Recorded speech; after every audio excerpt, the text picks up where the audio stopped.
जयकारा बोल मेरे श्री गुरु महाराज की जय। श्री अमर ज्योति दर्शन ग्रंथ विदेश यात्रा लंदन।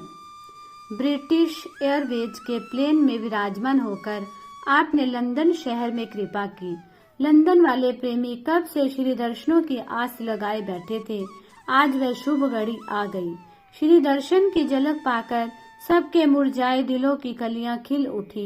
हर प्रेमी के मुखमंडल पर एक अनूठी सी रौनक झलकने लगी। आपके शुभ आगमन से सब और खुशियों के बादल छा गए, जिन्हें देखकर गुरुमुख सेवकों के मन मयूर दिव्य मस्ती में झूमने लगे। जिसे भी शुभ आगमन की सूचना मिली, वह सब काम काज छोड़कर श्री दर्शनों की दिव्य झलक पाने के लिए दौड़ा चला आया। काफी संख्या में गुरुमुख जन वहां एकत्रित हो गए। अत्यधिक संगत को आया हुआ देखकर आपने फरमाया, सब अंड ब्रह्मांड एकत्रित हो गए हैं। प्रेमी जन हर्षित होकर कहने लगे, यहाँ समस्त अंडों ब्रह्मांडों के मालिक पधारे हो, वहाँ अंड ब्रह्मांड भी साथ ही चलकर आएंगे। आपके आगमन से यहाँ प्रेम भक्ति और सत्संग की सुरसरी धारा बहने लगी। दूर दूर से संगतें आकर श्री दर्शना अमृत रसपान करने लगी। स्वीडन, नॉर्वे, नाइजीरिया व अन्य स्थानों से प्रेमी जन आकर रूहानी लाभ उठाने लगे। श्री वचन हुए, इस जीवन को यूं ही नहीं गंवाना है। एक एक श्वास त्रिलोकी की कीमत रखता है, इसे भजन भक्ति में लगाना है। सुरती को शब्द के संग जोड़कर रखना है। स्मरण रहे कि ये बच्चों का खेल नहीं है। संत सत्पुरुषों की कृपा के बिना ऐसा संयोग होना असंभव है। सत्संग के बिना सत्पुरुषों की कृपा जीव पर उतर ही नहीं सकती। बिना संतों की कृपा के प्रभु से मेल नहीं हो सकता। इसलिए सत्संग को जीवन का अंग बना लेने से ही आत्मा का निस्तार संभव है। एक दिन आपने सब सेवकों को अपने चरणों में बिठाकर असीम कृपा करते हुए फरमाया, दुनिया की सैर करता हुआ जो लक्ष्य को याद रखता है, उस प्रेमी गुरुमुख के सब काज प्रभु स्वयं कर देते हैं। आपने शारीरिक सुख आराम का जो सामान मांगना हो, आज मांग लो। प्रेमियों ने विनय की, हमें केवल सेवा और भक्ति का वरदान दीजिए, हमें किसी और वस्तु की चाहत नहीं है। प्रसन्न मुद्रा में आपने फरमाया, सेवक की हर वक्त यही मांग होनी चाहिए, यही सच्चा वरदान है। साय समय आपने भारत की ओर प्रस्थान करने की श्री आज्ञा फरमाई। प्रेमा अश्रुओं से सबकी आंखें डबडबा गई। उन सबको सांत्वना प्रदान कर आपने पुनः शीघ्र आने का आश्वासन दिया। विमान में विराजमान होकर जब बंबई एयरपोर्ट पधारे तो संत समाज स्वागत हेतु हाथों में हार, पुष्प और गुलदस्ते लिए खड़ा था। अपने प्यारे प्राणधन को सम्मुख पाकर उनकी खुशी का कोई पारावार न रहा। आपके स्वदेश आगमन की खुशी में सब एक दूसरे को बधाइयां देते हुए सुस्वागतम के गीत गाने लगे। खुशियों की बजी शहनाई है, प्रभु आगमन की कोटि कोटि बधाई है। सन 1994 यात्रा। युग सम्राट नैनाभिराम सुखों की खान श्री सतगुरुदेव जी महाराज श्री प्रयागधाम में विराजमान थे। माघी का पर्व था। हजारों की संख्या में संगतें स्थान स्थान से श्री दर्शन लाभ हेतु आई हुई थी। उधर दुबई में प्रेमी जन इन अलौकिक लीलाओं का गुणगान कर रहे थे। उनके दिल में एकाएक श्री दर्शनों की तीव्र अभिलाषा उत्पन्न हुई और वे आपस में चर्चा करने लगे कि इतिहास में प्राय ये पढ़ते सुनते हैं कि भक्तों की तीव्र पुकार पर भगवान दौड़े चले आते हैं। हमारा मीराबाई और गोपियों जैसा प्रेम तो नहीं, फिर हम श्री प्रभु जी को किस प्रकार बुलाएं। प्रेम की महिमा अद्भुत है। प्रेमियों के भाव अनुसार भगवान भी वैसी ही रचना रचा देते हैं।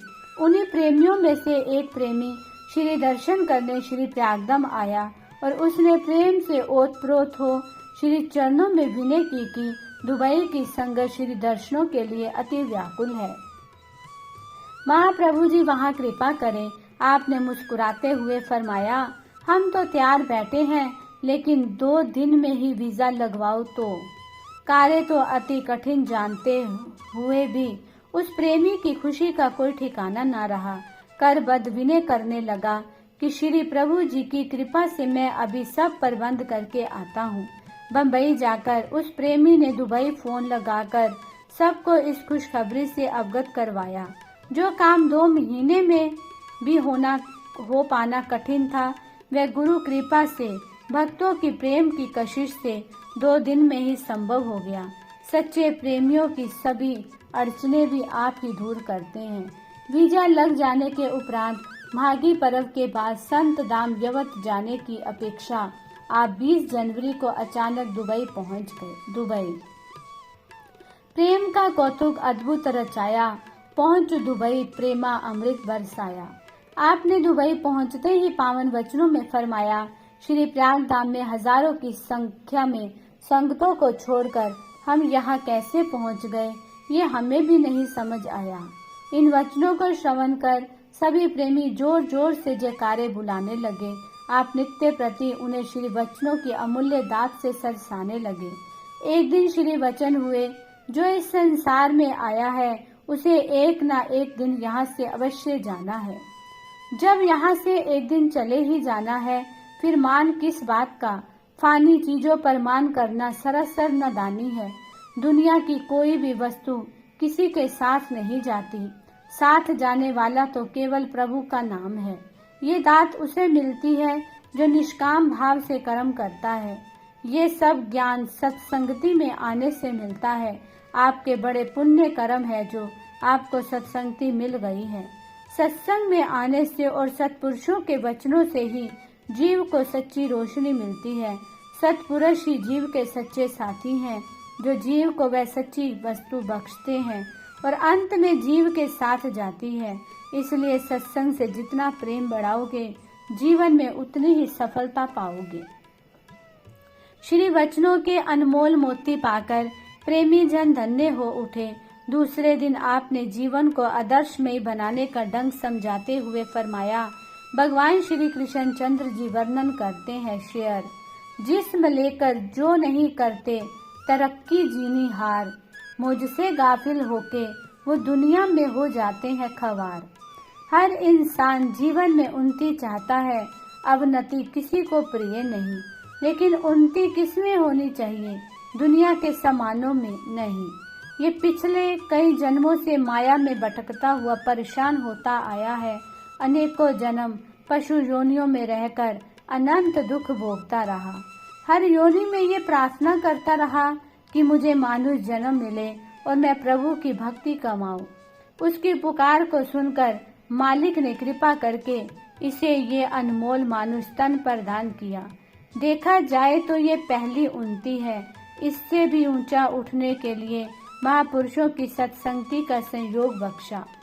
संत इसे ज्ञान की रोशनी प्रदान कर हर पल आगाह करते हैं कि प्रभु भक्ति और नाम की कमाई करने से जीव प्रभु परमात्मा से एकाकार हो सकता है। आप गुरुमुखों के बड़े ऊंचे भाग्य हैं, जिन्हें घर बैठे ही ऐसा सुअवसर मिल गया है। सत्पुरुषों की रहमत से भक्ति के सुगम साधन मिल गए हैं। इन्हें अपनाकर जीव सहज में ही अपना लोक और परलोक संवार सकता है। श्री वचनों की अनमोल निधि पाकर सब प्रेमी हृदय प्रभु प्रेम से तरबतर हो गए। अपना चरण सहारा बख्शकर आपने सबको काल माया से निर्भय कर दिया। कार्यक्रम समाप्त हो जाने के पश्चात आपने भारत लौटने की मौज प्रकट की।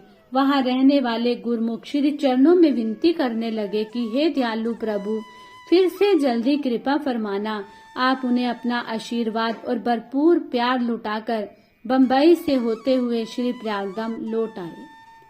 मार्च सन 1994। दुबई के पश्चात पूर्वी देशों में रहने वाले प्रेमी भक्तों ने श्री पावन चरण कमलों में उन्हें कृतार्थ करने के लिए प्रार्थना की।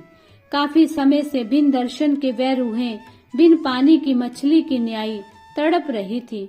उन्हें श्री दर्शन का अमृत रस पान करवाने हेतु करुणा सागर महाप्रभु जी ने असीम करुणा करके 4 मार्च सन 1994 को बंबई से सर्वप्रथम जकार्ता की ओर प्रस्थान किया।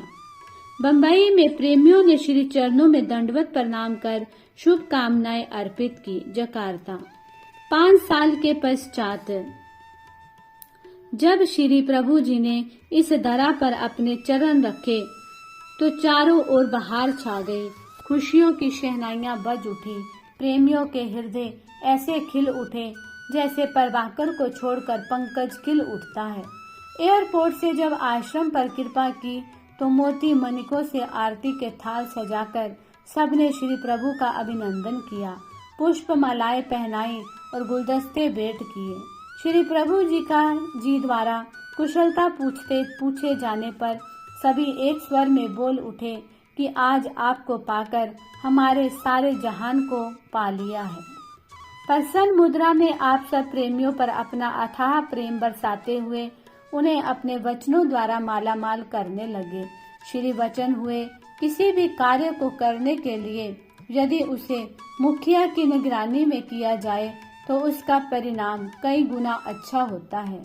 यदि मुखिया अपना कर्तव्य सुचारू रूप से नहीं निभाता तो उसे अपने कार्य में बहुत हानि उठानी पड़ती है।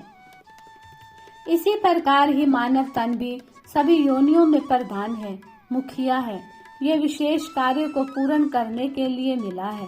दुनिया के सुख भोग तो अन्य योनियों में उसने भोग लिए, लेकिन इस तन को प्राप्त करके इसका एकमात्र उद्देश्य प्रभु से एकाकार होना है।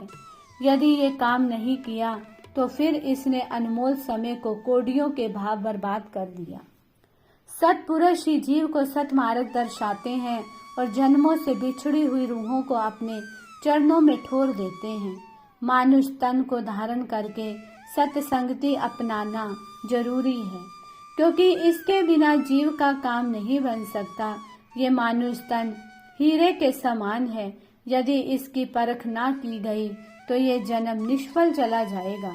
जैसे हीरे की कदर जौहरी को होती है, इसी प्रकार महापुरुष अपने वचनों द्वारा इस मानुष तन की कदरों कीमत का ज्ञान बख्शते हैं। अपने सदुपदेशों द्वारा जीवों को चिताकर उनकी जीवात्मा का कल्याण करते हैं। श्री प्रभु जी की अमृतवाणी सुनकर सभी प्रेमियों के हृदय में ज्ञान का प्रकाश हो गया और सच्चे सुख का संचार होने लगा। जकार्ता में गुरुमुखों ने श्री चरणों में विनय की कि ये सत्संग भवन बहुत छोटा है, यहाँ श्री अनंतपुर का सुंदर आश्रम निर्माण किया जाए ताकि समस्त संगत को भरपूर रूहानी लाभ प्राप्त हो सके। श्री गुरु महाराज जी की कृपा से हम भी जान से सेवा करेंगे। भक्तों की इस प्रकार की उमंग व उत्साह को देखकर आपने उन्हें स्वीकृति प्रदान कर दी। भक्तों को बिठाकर एक ट्रस्ट बनाया, फिर जमीन देखने का आदेश दिया। भूमि पसंद करके रजिस्ट्री करवा ली गई। भक्तों ने इस अनुकंपा के लिए श्री चरणों में आभार प्रकट किया और कोटि कोटि धन्यवाद किया। आश्रम के निर्माण का कार्य भक्तों के जिम्मे लगाकर फरमाया कि हम जल्दी ही आएंगे। भक्तों ने विनय की कि श्री प्रभु जी के आशीर्वाद से ये शीघ्र ही तैयार हो जाएगा। श्री वचन हुए, ये आश्रम ही आपका घर है, बाकी तो सब परदेश है। इस आश्रम में आकर जो नित्य ही श्री परमहंसों का दीदार करेगा, सुमरन व पूजन करेगा, वह अपने मन में अपार शांति को पाएगा। जो निष्काम भाव से सेवा करता है, उसके मन में नाम दृढ़ होता चला जाता है। वह दुनिया के सब कार्य व्यवहार करता हुआ भी अंत में प्रभु के धाम में पहुंच जाता है। जो दृढ़ निश्चय होता है, कुदरत स्वयं उसकी सहायता करती है। प्रेमियों ने विनय की, आप ही हमारी कुदरत और भगवान हो। अपने आप को छिपा कर रखना तो आपका स्वभाव है। आप समर्थ गुरुदेव हो और सब कुछ करण करावन हार हो। हम दीन दास तो केवल आपके चरणों की सेवा की याचना करते हैं। प्रसन्न मन से आपने सब प्रेमियों को अपने शुभ आशीर्वाद से निहाल कर दिया। एक दिन आपने एक भगत जी की विनय पर उसकी फैक्ट्री में कृपा की। फैक्ट्री का निरीक्षण करके ऑफिस में पधारे। सामने दीवार पर एक आदमी की 10 भिन्न भिन्न अवस्थाओं को दर्शाता हुआ एक चित्र लगा हुआ था, जिसमें ये दर्शाया गया था कि इंसान जब बिजनेस में कदम रखता है, आरंभिक चरण में वह कितना खुश होता है। लेकिन समय के साथ साथ परिस्थितियों में किस प्रकार परिवर्तन होता चला जाता है। ज्यों ज्यों इंसान बिजनेस में आगे बढ़ता है, उसकी चिंताएं भी बढ़ने लगती है। वह परेशान और अशांत रहने लगता है। चित्रों के माध्यम से इन 10 अलग अलग अवस्थाओं को दर्शाया गया था। अंत के चित्र में पागलपन दिखाया गया था। उस भगत ने एक एक चित्र का वर्णन किया। महापुरुष तो हर वस्तु में छिपे गहन तत्व को उजागर कर उत्तम शिक्षा देते हैं। टेंशन वाली हालत को खुशी में बदल देते हैं। श्री वचन हुए संत चरण दास जी की वाणी है दोहा, परमार्थ में दुख मिटे कला कल्प न जाए, स्वार्थ माही सुख नहीं तामे चित न लगाए। स्वार्थ में चिंता धनी जो हवा करी हो गृहे, बिना आग की चिता में जीवन जरी है देह। परमार्थ अर्थार्थ अपनी आत्मा व आनंद की प्राप्ति के लिए कार्य करने से सभी मानसिक दुख कलेश दूर हो जाते हैं। केवल अपने शारीरिक सुख भोगों की ओर ध्यान देने से सुख कदापि नहीं मिल सकता, इसलिए इनमें लिप्त नहीं रहना चाहिए। शारीरिक सुख ऐश्वर्यों को बढ़ाने से चिंताएं बढ़ती है। ये चिंता ऐसी चिता है जिसमें जीव अग्नि के शरीर जलता रहता है। इन चित्रों को सन्मुख रखोगे तो स्वाभाविक ही टेंशन बढ़ती जाएगी। इसकी जगह भक्तों के चित्र लगाओगे जो तुम्हारी जिंदगी में खुशियां भर जाएगी। जो भगत होते हैं वे मालिक की भक्ति करते हैं। उनका ध्यान करने से तुम्हारे अंदर भी वैसे ही गुण प्रवेश कर जाएंगे और नित्य प्रति उनके दर्शन करने से बिजनेस सुख रूप हो जाएगा। मालिक का ध्यान और नाम हृदय में बस जाएगा। सुख प्रदान करने वाला प्रभु का नाम है, जो इस लोक में भी खुशियां प्रदान करता है और परलोक में भी सम्मान दिलाता है। विचारों में सकारात्मक भरकर भक्तों को सच्ची खुशियां बख्शकर आपने वहां से आगे सिंगापुर की ओर प्रस्थान किया। बोलो जयकारा बोल मेरे श्री गुरु महाराज की जय।